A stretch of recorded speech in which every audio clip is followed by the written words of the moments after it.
গাজীপুরে স্ত্রী ও ৩ সন্তান সহ পরিবারের ৫ জনকে গলা কেটে হত্যা। খুনের কথা স্বজনকে ফোনে জানিয়ে পলাতক গৃহকর্তা।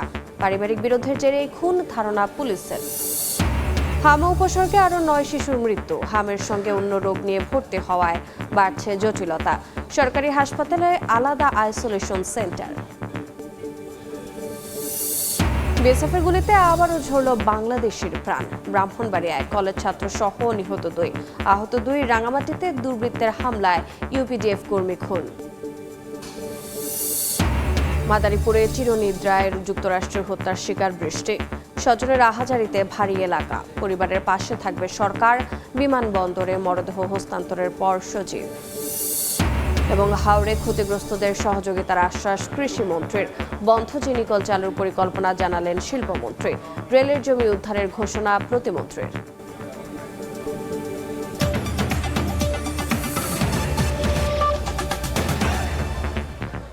বাংলার সময় সঙ্গে আছে আমি রোজা চৌধুরী। গাজীপুরে স্ত্রী, ৩ মেয়ে ও শ্যালক সহ ৫ জনকে গলা কেটে হত্যা করা হয়েছে। অভিযুক্ত ফোরকান মিয়া হত্যাকাণ্ডের খবর ফোন করে ছোট ভাইয়ের স্ত্রীকে জানিয়ে পালিয়ে যান। এ ঘটনায় জিজ্ঞাসাবাদের জন্য ২ জনকে আটক করেছে পুলিশ। শনিবার সকালে চিৎকার আর আর্তনাদ শুনে ঘুম ভাঙে গাজীপুরের কাপাসিয়া উপজেলার রাউতকোনা এলাকার বাসিন্দাদের। সবাই ছুটে আসেন ফোরকান মিয়ার বাড়িতে ঢুকেই হতভাগ সবাই। দেখতে পান ৩ শিশুর গলাকাটা মরদেহ ঘরের মেঝেতে পাশাপাশি পড়ে আছে, আর মা শারমিন আক্তারের মরদেহ জানালার গ্রিলে হাত মুখ বাঁধা অবস্থায় ঝুলে আছে। অন্যদিকে শারমিনের ভাই রসুলের মরদেহ বিছানার উপর। স্বজনরা জানান, পেশায় প্রাইভেট কার চালক ফোরকান বছরখানেক আগে রাউতকোনা গ্রামের প্রবাসী মনির হোসেনের বাড়ির নিচতলায় ভাড়া নেয়। ঘটনার দিন সকাল 6:30টার দিকে শারমিনের ছোট ভাইয়ের স্ত্রী রাশিদাকে ফোন করে ৫ জনকে হত্যার কথা জানিয়ে পালিয়ে যায় ফোরকান। আমার বাসুরের ছেলে আমাদের বাসায় ছিল। কালকে রাত্রে ফোন দিছে, চায়না ফ্যাক্টরিতে তোরা চাকরি দেবো, চলে ফোন দিছে ওই মেয়ের জামাই। ফোরকান যাবতীয় কয়দিন ধরে ফোন দিতে আছে যে তোরা ভালো চাকরি দিব, 8টা থেকে 5টা পর্যন্ত ডিউটি, মাসে 20,000 টাকা পাবি। এই কথা বলে নিয়ে আইছে। পুলিশ জানায়, পারিবারিক কলহের জেরে ফোরকান মিয়া এমন নৃশংস ঘটনা ঘটিয়ে থাকতে পারে। ঘটনাস্থলে বেশ কিছু কাগজ পড়ে থাকতে দেখে আইন শৃঙ্খলা বাহিনী। কাগজের সূত্র ধরে পুলিশ জানতে পারে, স্ত্রীর বিরুদ্ধে থানায় এর আগে 10 লাখ টাকা আত্মসাতের অভিযোগ করেছিল অভিযুক্ত ফোরকান হোসেন। একই সঙ্গে অভিযোগপত্রে স্ত্রীর পরকীয়ার বিষয়টিও উল্লেখ করেছিল সে। হত্যাকাণ্ডের সাথে সন্দেহভাজন যিনি জড়িত, তিনি এই বাড়িরই গৃহকর্তা, তার নাম ফোরকান। আমরা সন্দেহ করতেছি কেন, সেটার যুক্তিসঙ্গত কারণ আছে। তাদের মধ্যে পারিবারিক বিভিন্ন বিষয়াদি নিয়ে কলহ হচ্ছিল, এটা আমরা প্রাথমিকভাবে জানতে পেরেছি এবং আমরা ধারণা করছি এই কলহের কারণে এই ঘটনাটি ঘটে থাকতে পারে। তদন্ত সংশ্লিষ্টরা বলছেন, উদ্ধার হওয়া কাগজ ও হত্যার আলামত দেখে কারণ অনুসন্ধান করছে পুলিশ। তদন্ত কার্যক্রম অব্যাহত আছে, আপনারা জানতে পারবেন। তদন্তের সাথে এখন কিছু বলা যাচ্ছে না। এই ঘটনায় জিজ্ঞাসাবাদের জন্য 2 জনকে আটক করেছে পুলিশ। মেহেদী হাসান, সময় সংবাদ, গাজীপুর। হাম উপসর্গে আরও 9 জনের মৃত্যু হয়েছে। এদিকে এখনও নিয়ন্ত্রণের বাইরে হাম পরিস্থিতি।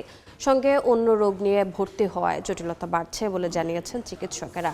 প্রায় প্রতিটি সরকারি হাসপাতালে শিশুদের জন্য তৈরি করা হয়েছে আলাদা আইসোলেশন সেন্টার। কোনোভাবেই নিয়ন্ত্রণে আসছে না হাম পরিস্থিতি। উপসর্গ নিয়ে হাসপাতালে প্রতিদিনই ভর্তি হচ্ছেন নতুন রোগী। হামের সঙ্গে অন্যান্য রোগের উপসর্গ থাকায় পরিস্থিতি আরও জটিল হচ্ছে বলছেন চিকিৎসকরা। রংপুর মেডিকেলে 3টি ওয়ার্ডে আলাদা 3টি আইসোলেশন ওয়ার্ড করে দেওয়া হচ্ছে চিকিৎসা। গত 2 মাসে 2 শতাধিক রোগী হামে আক্রান্ত হয়ে হাসপাতালে ভর্তি হলেও চিকিৎসা নিয়ে বাড়ি ফিরেছেন 171 জন।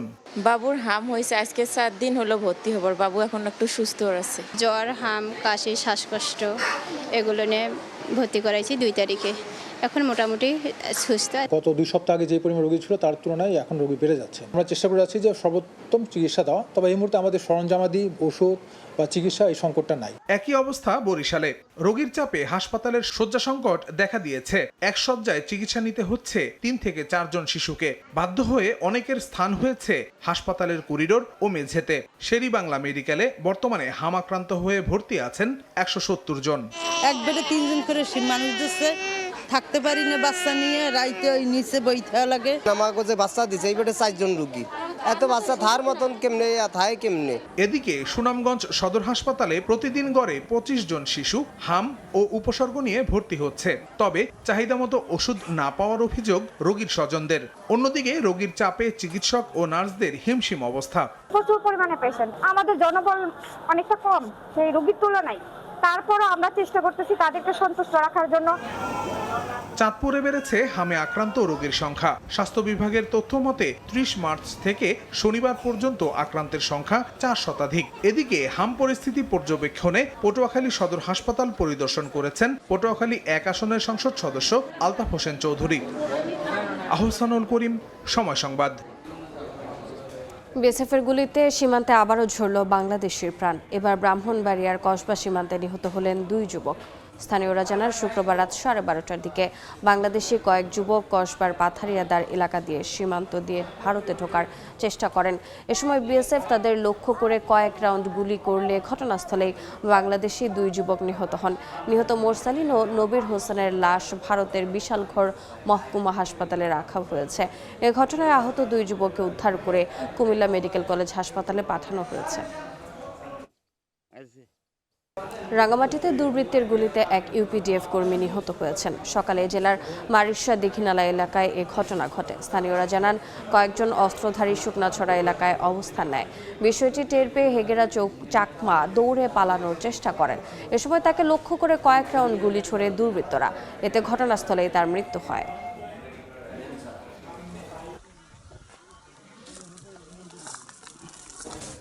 বাংলার সময় আরও থাকছে। চট্টগ্রামের লোহাগাড়ায় নিয়ন্ত্রণ হারিয়ে গাছের সঙ্গে 2 বাসের ধাক্কা, প্রাণ গেল 4 জনের, আহত অন্তত 10 জন। 2 চালক কথা বলতে গিয়ে দুর্ঘটনা। উজানে বৃষ্টিপাত কমে আসলেও হাওরগুলোর পানি খুবই ধীর গতিতে কমছে। এখনও কোমর সমান পানিতে ধান কাটছেন কৃষক। ভেজা ধান শুকাতে ব্যস্ত হাওরের মানুষ। নৌকার পর নৌকা ভেজা ধান। নিজের নৌকা না থাকায় ধানের বিনিময়ে নৌকা ভাড়া করে ধান পাড়ে তুলছেন কৃষক। টানা বৃষ্টি শেষে রোদের দেখা মেলায় বিস্তীর্ণ মাঠে ধান শুকাতে ব্যস্ত হাওরের মানুষ। কিশোরগঞ্জের বিভিন্ন হাওরে জলাবদ্ধ জমির ধান কেটে সড়ক ও উঁচু জায়গায় মাড়াইয়ের পর শুকানো হচ্ছে। উৎপাদন খরচ মেটাতে জমির পাশে কম দামে ভেজা ধান বিক্রি করে দিচ্ছেন অনেক কৃষক। পানির তলে আবারের তলে ব্যাগ ধান ভরে লইছে, কেউ কাটছে কেউ কাটছে না। আমরা কিছু কাটছি, কিছু কাটতে আনছি, ফসতা যায় কমাইতে যায়। ধানগুলা এই যে পানির তলে ভরে যায়, কালার নষ্ট হয়েছে বা অনেক ক্ষতিগ্রস্ত হয়েছে, এই জন্য আর ধানের দর পাইতেছে না। এদিকে এখনো নামেনি মৌলভীবাজারের হাওরের জলাবদ্ধতার পানি। কোমর জলে নেমে ধান কাটছেন কৃষক। কষ্টের ফসল ঘরে তোলার আপ্রাণ চেষ্টায় তারা। টানা বৃষ্টিতে পানিতে নিমজ্জিত মৌলভীবাজারের হাওরের 4,500 হেক্টর জমির বোরো ধান। মানুষ এখন কাটতেও চায় না, কই ঠান্ডা লাগি যাইব আর ঝুঁকে ধরে যা পারিয়ারি খাটমু আনাইলে তো ফাটনিয়ে নিল। নেত্রকোনায় এবারের ভারী বর্ষণে 17,048 হেক্টর জমির ধান নষ্ট হয়ে গেছে। মজুরি বেশি দিয়েও শ্রমিক না পাওয়ায় কাটা যাচ্ছে না অধিকাংশ ধান। এতে চরম ভোগান্তিতে পড়েছেন হাওরের কৃষক।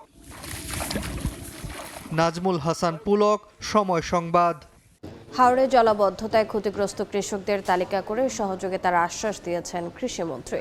এদিকে বন্ধ থাকা চিনি কলগুলো সরকার পুনরায় চালু করতে চায় বলে জানিয়েছেন শিল্পমন্ত্রী।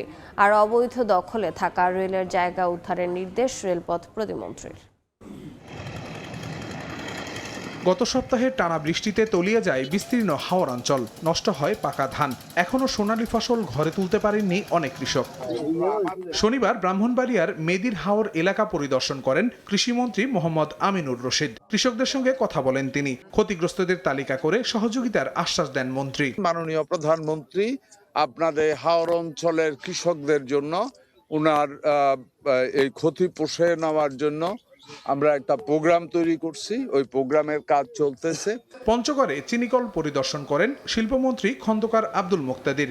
আখ চাষীদের সঙ্গে মতবিনিময় সভা করেন তিনি। বন্ধ থাকা চিনিকলগুলো পুনরায় সরকার চালু করতে চায় বলে জানান মন্ত্রী।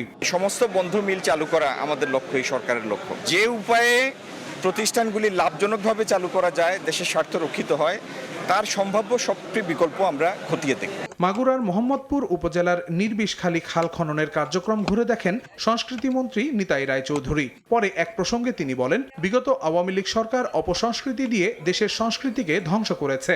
বিদেশি নতুন কুদ্দন অপসংস্কৃতি এই জায়গায় সবসময় এগুলো দেখানো হয়েছে, দেশীয় সংস্কৃতি ধ্বংস করেছে। প্রকৃত শিক্ষা ব্যবস্থা শিক্ষা ফিরে আনতে চাই, আমরা সংস্কৃতির মান উন্নয়ন করতে চাই। এছাড়া সিলেট রেলওয়ে স্টেশন পরিদর্শন করেন রেলপথ প্রতিমন্ত্রী হাবিবুর রশিদ। জানান, রেলওয়ের দখল করা জায়গা উদ্ধারে এরই মধ্যে নির্দেশনা দেয়া হয়েছে। রেলের যে সকল জমি বেদখল হয়েছে সেইগুলিকে আমরা দখলমুক্ত করার জন্য কিন্তু আমরা নির্দেশনা দিয়েছি এবং সেই নির্দেশনাগুলি আমার মনে হয় যে একেবারে মাঠ পর্যায়ে চলে আসবে। প্রধানমন্ত্রীর ঘোষণার পর Sylhet Dhaka Chittagong rail line dual gauge করতে সমীক্ষা চলছে বলেও জানান রেলপথ প্রতিমন্ত্রী। আহসানুল করিম, সময় সংবাদ। বাংলার সময় আরও থাকছে। কর্ণফুলীর দখল দূষণ রোধে ব্যতিক্রমী সাম্পান র্যালি, দুই পাড়ের মানুষের একাত্মতা প্রকাশ, নদী রক্ষার প্রয়োজনীয়তা নিয়ে সচেতনতা বাড়ানোর লক্ষ্যে আয়োজন। মাদারীপুরে চিরনিদ্রায় শায়িত হলেন যুক্তরাষ্ট্রের নৃশংস হত্যার শিকার বাংলাদেশের শিক্ষার্থী নাহিদা সুলতানা বৃষ্টি। গ্রামের বাড়ি তার মরদেহ পৌঁছালে স্বজনের আর্তনাদে ভারী হয়ে ওঠে চারপাশ। বাদ আসর জানাজা শেষে দাদা দাদির কবরের পাশে দাফন করা হয় বৃষ্টিকে। সকালে ঢাকা বিমানবন্দরে বৃষ্টির মরদেহ হস্তান্তরের পর পররাষ্ট্র সচিব জানান, বৃষ্টির পরিবারের পাশে রয়েছে সরকার। জুলাই মাসে দেশে ফেরার কথা ছিল যুক্তরাষ্ট্রে উচ্চতর ডিগ্রি অর্জন করতে যাওয়া মেধাবী শিক্ষার্থী নাহিদা সুলতানা বৃষ্টির। তার আগেই ঠিকই ফিরল, তবে লাশ হয়ে। এমন মৃত্যু কিছুতেই মেনে নিতে পারছেন না স্বজনরা। বিকেলে বৃষ্টির নিজ গ্রাম মাদারীপুর সদরের চর গোবিন্দপুর গ্রামে পৌঁছাতেই কান্নায় ভেঙে পড়েন স্বজনরা। বৃষ্টিকে শেষবারের মতো এক নজর দেখতে ভিড় করেন পাড়া প্রতিবেশী ও ছোটবেলার খেলার সাথীরাও। বাদ আসর জানাজা শেষে দাদা দাদির কবরের পাশেই চিরনিদ্রায় শায়িত করা হয় বৃষ্টিকে। শনিবার সকালে রাজধানী ঢাকার হযরত শাহজালাল আন্তর্জাতিক বিমানবন্দরে বৃষ্টির খণ্ডিত মরদেহ পৌঁছালে পরিবারের কাছে হস্তান্তর করেন পররাষ্ট্র সচিব। জানান, বৃষ্টির পরিবারের পাশে রয়েছে সরকার। বৃষ্টির হত্যাকাণ্ডের সাথে অভিযুক্ত যারা, তাদের তদন্ত যাতে সুষ্ঠুভাবে হয় এবং পরবর্তীতে যাতে তাদের বিচার যথাযথভাবে হয় সেই জন্য কাজ করে যাচ্ছে। ফ্লোরিডা ইউনিভার্সিটিতে পিএইচডি শিক্ষার্থী নাহিদা সুলতানা বৃষ্টি ও সহপাঠী জামিল আহমেদ লিমনকে গত 16 এপ্রিল খুন করেন এক মার্কিন নাগরিক। 8 দিন পর লিমনের খণ্ডিত মরদেহ উদ্ধার করে যুক্তরাষ্ট্রের পুলিশ। 30 এপ্রিল উদ্ধার হয় বৃষ্টিরও খণ্ডিত লাশ। সময় সংবাদ, মাদারীপুর। একই পরিবহনের চলন্ত দুই বাসের চালক কথা বলার সময় হারালো নিয়ন্ত্রণ। চট্টগ্রামের লোহাগাড়ায় গাছের সঙ্গে ধাক্কা লেগে দুমড়ে মুচড়ে প্রাণ গেল 4 জনের। আহত আরও 10 জনকে হাসপাতালে নেওয়া হয়েছে। বেপরোয়া গতি দুর্ঘটনার কারণ বলছেন যাত্রীরা। পলাতক চালক হেলপারকে ধরতে অভিযান চালাচ্ছে পুলিশ। একই পরিবহনের চলন্ত দুই বাস, দুই চালক কথা বলার সময় হারালো নিয়ন্ত্রণ। দুমড়ে মুচড়ে প্রাণ গেল 4 জনের, আহত আরও 10 জন। স্থানীয়রা জানান, মার্সা পরিবহনের একটি বাস চট্টগ্রাম যাচ্ছিল, একই সময়ে কক্সবাজার যাচ্ছিল একই কোম্পানির আরেকটি বাস। দুই চালক কথা বলতে গিয়ে নিয়ন্ত্রণ হারিয়ে মহাসড়কের 4 সিজন এলাকায় মুখোমুখি সংঘর্ষে রাস্তার দুপাশে গাড়ি দুটি ছিটকে পড়ে গাছে ধাক্কা দেয়। ঘটনাস্থলে এক নারীর মৃত্যু হয়। খবর পেয়ে ফায়ার সার্ভিস কর্মীরা সবাইকে উদ্ধার করে স্থানীয় হাসপাতালে পাঠালে চিকিৎসক আরো 3 জনকে মৃত ঘোষণা করেন। মার্সা যাবে, মার্সা আসবে, দুটোটা তো ম্যাচটা যদি অন্য কারো কারো থাকতে তাহলে বলতো এর সাথে প্রতিযোগিতা আছে, সেই জন্য প্রতিযোগিতামূলক নিয়ে এরকম করতেছে। নেশা পানি করে ওরা গাড়ি চলায়, ধীরে ধীরে গাড়িটা চলার মধ্যে অ্যাক্সিডেন্টটা করে। আমরা ওই জায়গায় গিয়ে অ্যাক্সিডেন্টটা শুনি, কোন গাড়ি মার্সা গাড়ি না হয়ে আসলাম, কিন্তু মার্সা গাড়ির শব্দটা বেশি আসে, কারণ এগুলো হচ্ছে ওদের গাড়ি চালকদের বেপরোয়ার কারণে। বেপরোয়া গতি দুর্ঘটনার কারণ বলে প্রাথমিক ধারণা পুলিশের। পলাতক চালক ও হেলপারকে ধরতে চলছে অভিযান। যার কারণে এবং গাড়িগুলো তারা প্রতিযোগিতামূলক চালায় এবং প্রতিযোগিতার কারণে অনেক সময়ই কিন্তু এখানে দুর্ঘটনা ঘটে। নিহত একজনের বাড়ি চট্টগ্রামের পটিয়ায়, 2 জনের ঝিনাইদহ ও আরেকজন ভোলার। পার্থপ্রতিম বিশ্বাস, সময় সংবাদ, চট্টগ্রাম। জ্বালানি অনুসন্ধানে গভীর কূপ খনন যুগে বাংলাদেশ প্রথমবার অনুসন্ধান চালানো হচ্ছে ৫,৬০০ মিটার গভীরে। ব্রাহ্মণবাড়িয়ায় তিতাস 31 কূপে চলছে চ্যালেঞ্জিং এই খনন কাজ। সাফল্য পেলে কূপটি থেকে দিনে মিলতে পারে ১৫ মিলিয়ন ঘনফুট গ্যাস। প্রকল্প এলাকা ঘুরে এসে রিপোর্ট করেছেন ফারুক ভুঁইয়া রবিন। জ্বালানি সন্ধানে আরেকটি ইতিহাস গড়ার পথে ব্রাহ্মণবাড়িয়ার নন্দনপুর। চীনা প্রতিষ্ঠান সিসিডিসির সহযোগিতায় চলছে তিতাস ৩১ কূপে বিপুল কর্মযজ্ঞ। দেশের অন্য সব কূপের তুলনায় এখানকার কার্যক্রম কিছুটা ভিন্ন। সাধারণত দেশের স্থলভাগে কূপ খনন চলে ২৪০০ থেকে ৪,০০০ মিটার পর্যন্ত। কেবল ফেঞ্চুগঞ্জের একটি কূপে সর্বোচ্চ ৪,৯৭৭ মিটার গভীরতায় খনন কাজের নজির রয়েছে। এবার সেই সীমা অতিক্রম করার লক্ষ্য জ্বালানি বিভাগের। তিতাস ৩১ কূপে মাটি থেকে ৫,৬০০ মিটার গভীরতায় চলবে অনুসন্ধান কার্যক্রম। High pressure zone, over pressure zone আছে, এইটাকে মিটিগেট করে ড্রিলিং করাটাই হচ্ছে চ্যালেঞ্জ, এবং এইটাকে মিটিগেট করে ড্রিলিং করার মতো টেকনোলজি এখন আছে। ইনশাল্লাহ আমরা এগুলো ওভারকাম করে ড্রিলিংটা সম্পন্ন করতে পারবো। ডিসেম্বর নাগাদ তিতাস ৩১ কূপ খনন শেষ করার লক্ষ্য জ্বালানি বিভাগের। প্রকল্প সংশ্লিষ্টরা জানাচ্ছেন, ত্রিমাত্রিক ভূতাত্ত্বিক জরিপে কূপটিতে 2টি সেফ গ্যাসের মজুদ থাকতে পারে বলে প্রাথমিক ধারণা মিলেছে। অনুসন্ধান সফল হলে এখান থেকে দৈনিক ১৫ মিলিয়ন ঘনফুট হারে গ্যাস যুক্ত হবে জাতীয় গ্রিডে। ৩,৭০০ মিটারের নিচে 4টা জোনটাকেই যদি আমরা সাকসেসফুল হয়ে যায়, তাহলে 2TCF এর মতো আরও রিজার্ভ বৃদ্ধির সম্ভাবনা রয়েছে। জ্বালানি বিভাগের আশা, নতুন কূপে সফলতা এলে কিছুটা হলেও কাটবে সংকট। তিতাস গ্যাস ক্ষেত্রের ৩১ নম্বর কূপে যতটা গভীরতায় গিয়ে জ্বালানি অনুসন্ধান কার্যক্রম চলছে তা দেশের স্থলভাগে অন্য কোনো কূপের ক্ষেত্রে দেখা যায়নি। বিষয়টি একদিকে যেমন যথেষ্ট চ্যালেঞ্জিং, ঠিক একইভাবে এখান থেকে সফলতা পেলে তা দেশের জ্বালানি খাতের জন্য নতুন মাইল ফলক হবে বলে মনে করেন প্রকল্প সংশ্লিষ্টরা। ফারুক ভুঁইয়া রবিন, সময় সংবাদ, তিতাস গ্যাস ক্ষেত্র, ব্রাহ্মণবাড়িয়া। সময় জনমত উপেক্ষা করে প্রিপেড মিটার চালুর মাধ্যমে গ্রাহকদের শোষণ ও হয়রানির অভিযোগ তুলে রংপুরে গণ অবস্থান কর্মসূচি পালন করেছে মহানগর নাগরিক কমিটি। সকালে নগরের প্রেস ক্লাব চত্বরের সামনে অনুষ্ঠিত কর্মসূচিতে বক্তারা বলেন, প্রিপেড মিটারে অতিরিক্ত চার্জ, ঘন ঘন বিদ্যুৎ বিচ্ছিন্ন হওয়া এবং রিচার্জ জটিলতায় সাধারণ মানুষ চরম ভোগান্তিতে পড়ছেন।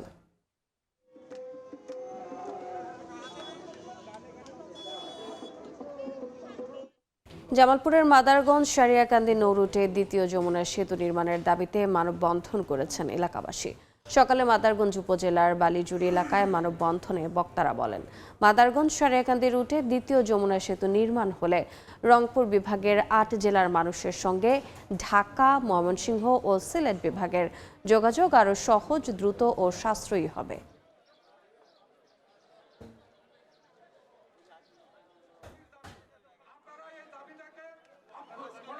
চট্টগ্রামের কর্ণফুলী নদীর দখল দূষণ রোধে অনুষ্ঠিত হল ব্যতিক্রমী সাম্পান র্যালি। এতে অংশ নেন ৩০০ সাম্পান। নূরজামাল আতিকের ছবিতে পার্থপ্রতিম বিশ্বাসের রিপোর্ট। চলছে শত শত সাম্পান। কর্ণফুলী নদী দখল ও দূষণমুক্ত করা এবং সাম্পান মাঝিদের অধিকার রক্ষায় চট্টগ্রামের কর্ণফুলী নদীতে শোভাযাত্রা বের করা হয়। ব্যতিক্রমী শোভাযাত্রায় অবমিত ঘাট থেকে শুরু করে নদীর কয়েক কিলোমিটার এলাকা প্রদক্ষিণ করে ৩ শতাধিক সাম্পান। এ সময় তাদের সঙ্গে একাত্মতা পোষণ করেন দুই পারের মানুষ। আয়োজকরা বলছেন, ৪ শতাধিক কারখানা, ১২০০-এর বেশি খামার এবং মহানগরের বর্জ্য প্রতিদিন কর্ণফুলীতে পড়ে। নদীটি রক্ষার প্রয়োজনীয়তা নিয়ে সচেতনতা বৃদ্ধির লক্ষ্যে এই আয়োজন বলেও জানান তারা। হালদার মা মাছ এবং আমাদের দেশীয় জীববৈচিত্র্য এইসব রক্ষা করতে হলে কর্ণফুলী রক্ষার কোনো বিচিত্র নেই, এবং বাংলাদেশে একমাত্র নদী কর্ণফুলী যেটা তীরে 13টি ক্ষুদ্র নৃগোষ্ঠী বসবাস করে। নদীটা যেন মানে বজ্র পড়ে, উত্তর দক্ষিণ মহানগর বিভিন্ন জায়গাতে বজ্র পড়ে, নদীটা যেন নষ্ট না হয়, দূষিত না হয়। দূষিত না হওয়ার জন্য এই নদী রক্ষা আন্দোলনের এই সাম্পান খেলাটা ওখান থেকে আরম্ভ আজকে পর্যন্ত চলমান আছে। মাঝিরা বলছেন, কর্ণফুলীতে সাম্পান বেয়ে জীবিকা নির্বাহ করেন ১,০০০ মাঝি। প্রভাবশালী মহলের কারণে ঘাটের নিয়ন্ত্রণ বেদখল হচ্ছে বলে অভিযোগ তাদের। প্রভাবশালী ব্যক্তিরা যারা নিচ্ছে এই যে সাম্পান মাঝির সাথে, তাদের কারণে আমরা সাম্পানগুলো বিলুপ্ত হচ্ছে। দীর্ঘ অবহেলিত আমাদের সাম্পান মাঝিদের অধিকার রক্ষার জন্য আমরা ২০ বছর ধরে আমরা আন্দোলন করতেছি। ৩ দিনের এই আয়োজনে রোববার বিকেলে হবে সাম্পান খেলা। পার্থপ্রতিম বিশ্বাস, সময় সংবাদ, চট্টগ্রাম। বাংলার সময়ের শীর্ষ সংবাদগুলো জানিয়ে দিচ্ছে আরেকবার। গাজীপুরে স্ত্রী ও 3 সন্তান সহ পরিবারের 5 জনকে গলা কেটে হত্যা। খুনের কথা স্বজনকে ফোনে জানিয়ে পলাতক গৃহকর্তা। পারিবারিক বিরোধের জেরে খুন ধারণা পুলিশের। হাম উপসর্গে আরো 9 শিশুর মৃত্যু। হামের সঙ্গে অন্য রোগ নিয়ে ভর্তি হওয়ায় বাড়ছে জটিলতা। সরকারি হাসপাতালে আলাদা আইসোলেশন সেন্টার। এবং মাদারীপুরে চিরনিদ্রায় যুক্তরাষ্ট্রের হত্যার শিকার বৃষ্টি। স্বজনের আহাজারিতে ভারী এলাকা। পরিবারের পাশে থাকবে সরকার। বিমানবন্দরে মরদেহ হস্তান্তরের পর সচিব। এ ছিল বাংলার সময়ে। সন্ধ্যার সময় নিয়ে ফিরছি কিছুক্ষণ পর। সঙ্গে থাকুন সময়।